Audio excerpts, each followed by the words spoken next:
కుప్పం నియోజకవర్గంలో 6 సార్లుగా వరుసగా ఎమ్మెల్యేగా గెలుస్తున్న వ్యక్తి ఒక సీఎం. ఆయన పైన మీరు గెలుస్తారా? 6 సార్లు వరుసగా గెలిచారు, ప్లస్ సీఎం ఆయన మీద గెలుస్తారా, ఎందుకు అక్కడ బీఫామ్ తీసుకున్నారు, బీఫామ్ ఇస్తే ఓకే చెప్పారు అని చెప్పి చాలామంది అడిగారండి. ఇక్కడ గెలవడానికి ఓడటానికి అంటే ఇది ఏమి ఆట కాదండి. అంటే ఒక గేమ్ పెట్టేసి ఒకరు గెలుస్తారో అనేదానికి ఇది ప్రజా పోరాటము. ప్రజాప్రతినిధిగా నాకేంటంటే ప్రజల సమస్యలని రిప్రజెంట్ చేయడము, ప్రజా సమస్యల మీద పోరాటం ఉంది. పోరాటం మాత్రమే ఉంటుంది, గెలుపు ఓటములు ఏమి ఉండవు. ప్రజా సమస్యలు తీర్చడం మాత్రమే ఉంటుందండి. కాబట్టి గెలుపు ఓటములు అనేది నేను ఆలోచించడం లేదు. అట్లా అంటే ఇప్పుడు మీరు చెప్తున్న 6 సార్లు గెలిచారు ఒక వ్యక్తి, సీఎం అనే వ్యక్తి కూడా ఫస్ట్ టైం ఇక్కడ ఆయన దాంట్లో కూడా ఓటమి పాలు లేకుండా ఏం లేదు. గెలుపోవటంలో అనేది సహజం. కాకపోతే మనం పోరాడుతూ వెళ్ళడమే మా లక్ష్యం అండి.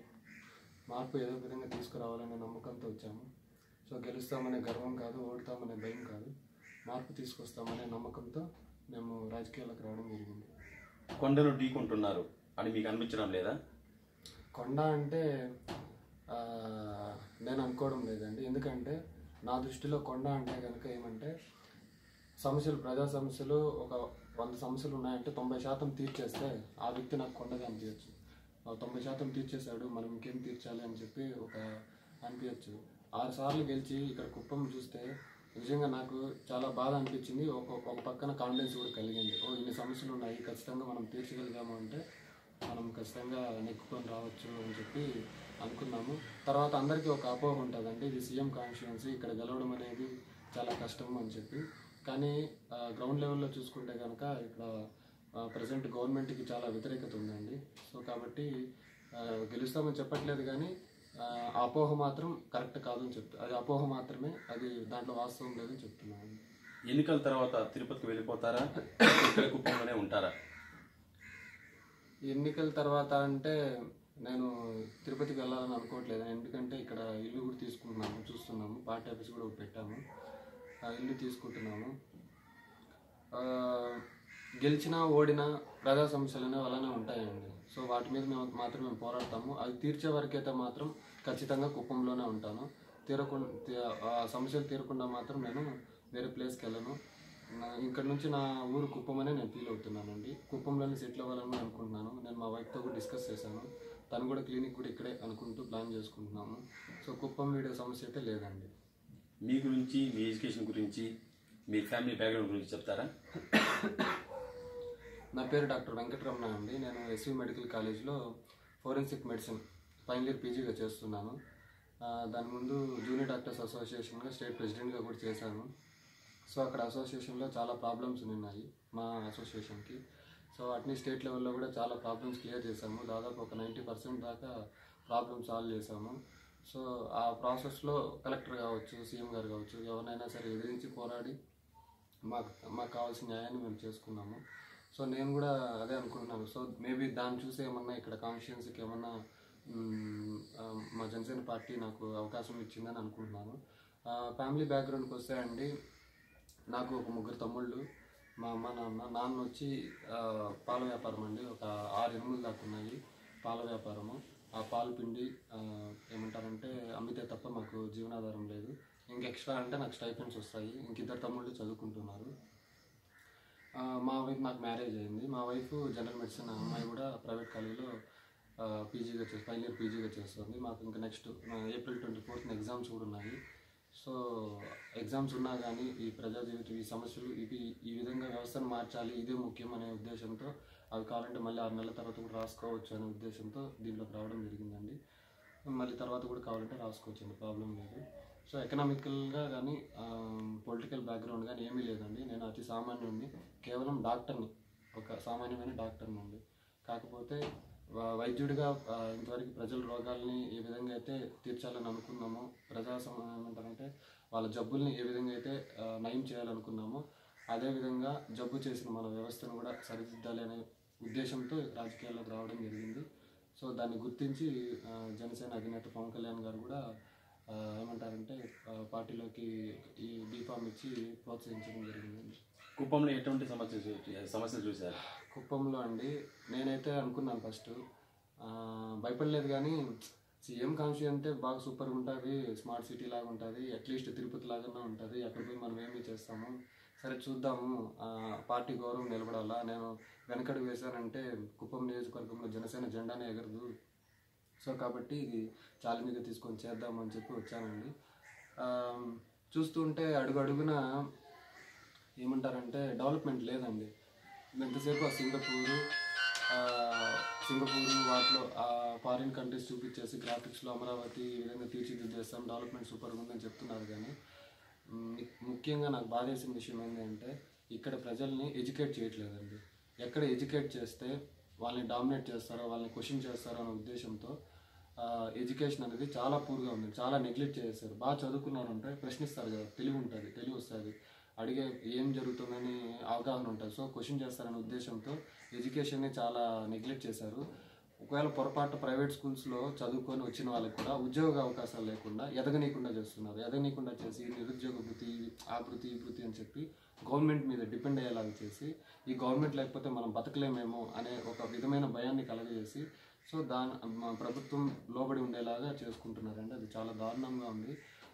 ఇంకొకటి 12,000 నుంచి ఒక 20,000 మంది దాదాపు నాకు తెలిసి కుప్పం నుంచి వలస వెళ్ళి బెంగళూరులోకి వెళ్ళి వాళ్ళ పనులు చేసుకుంటారండి. డిగ్రీ చదివి డిప్లొమా చదివిన వాళ్ళు కూడా ఒక లేబర్లు గాను, ఒక పెయింటర్లు గాను, ఒక హోమ్ గార్డులు గాను ఇట్లా చేస్తున్నారు. అది ఎంత దారుణం అండి. అది ఎంత దారుణం అంటే అంత దారుణం అండి. చదవని వాడంటే ఆ పని చేసుకుని ఒక అర్థం ఉంది, చదువుకొని ఒక విద్యావంతుడు అలాంటి పనులు చేసుకోవాలంటే లోపల వాళ్ళకి ఎంత బాధ ఉంటుందండి. సో అది కానీ ఇక్కడ కూడా కొంతమంది ప్రజలు ఎట్లున్నారంటే ఈసారి ఎవరికి వేస్తారమ్మా అంటే కొంతమంది, అందరూ కాదు, టీడీపీకి వేస్తామంటున్నారు. ఎందుకంటే మాకు ఇక్కడ ట్రైన్ నిలిచేలాగా చేశారు అని అంత అజ్ఞానంలో ఉన్నారండి. ఉద్యోగాలు బెంగళూరుకి వెళ్ళి చేసుకోవాల్సిన అవసరం లేదు, మేము కుప్పంలోనే కల్పించి మీకు ఇక్కడే జీవనోపాధి కల్పించి ఇక్కడే చేస్తే అభివృద్ధి అంటారండి. అలా కాకుండా ట్రైన్ ఆగేలాగా చేసాం, మేము వేస్తాము అంటే ఎంత అజ్ఞానంలో ఉన్నారో మనమే తెలుసుకోవచ్చు. సో ప్రజల్ని ఈ విధంగా ఈ స్థాయిలోనే ఉంచేసి పబ్బం గడుపుకుంటున్నారండి వాళ్ళు.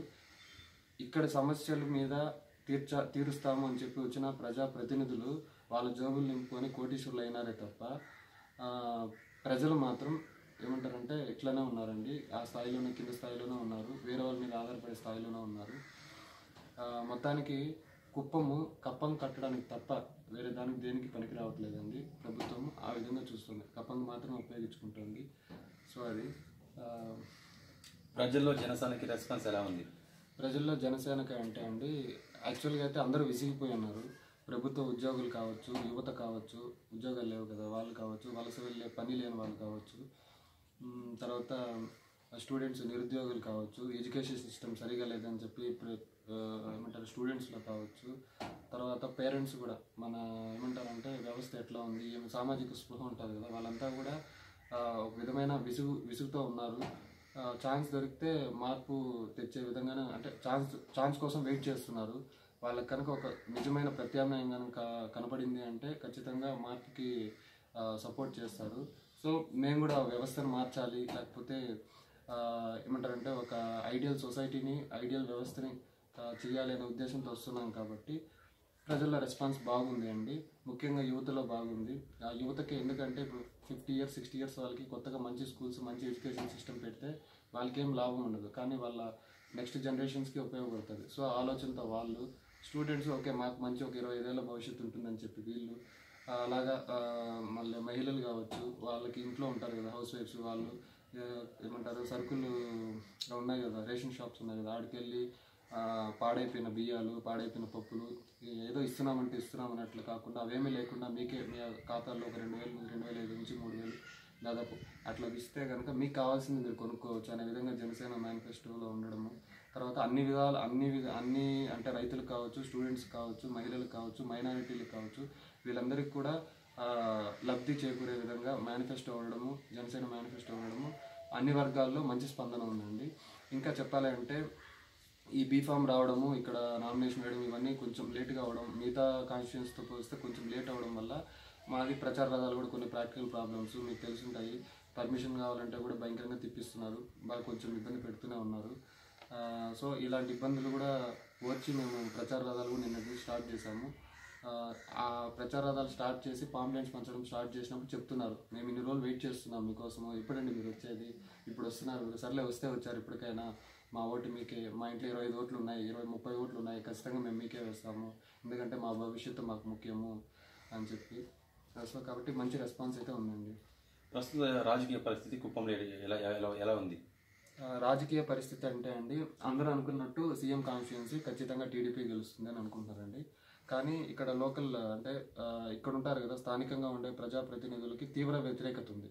సో ఆ తీవ్ర వ్యతిరేకత ఉండడం వల్ల ఏమవుతుందంటే టీడీపీకి అగెనిస్ట్గా చాలామంది ఉన్నారు. సో వాళ్ళకి ఇంకో వేరే ఆల్టర్నేట్ అంటూ ఏంటంటే వైసీపీ అనే ఉద్దేశంతో వైసీపీకి మొగ్గు చూపుతున్నారు. కానీ ఇప్పుడు ఎట్లుందంటే పరిస్థితి, వైసీపీ కాదు, ఇది మన జనసేన ఉంది. సో జనసేన ప్రత్యామ్నాయము, దీనికి మేము సపోర్ట్ చేస్తే కనుక ఖచ్చితంగా మా జీవితాలు మారుతాయనే ఉద్దేశంతో జనసేన వైపు మొగ్గు చూపుతున్నారండి. ఆ మార్పు అయితే స్టార్ట్ అయ్యింది.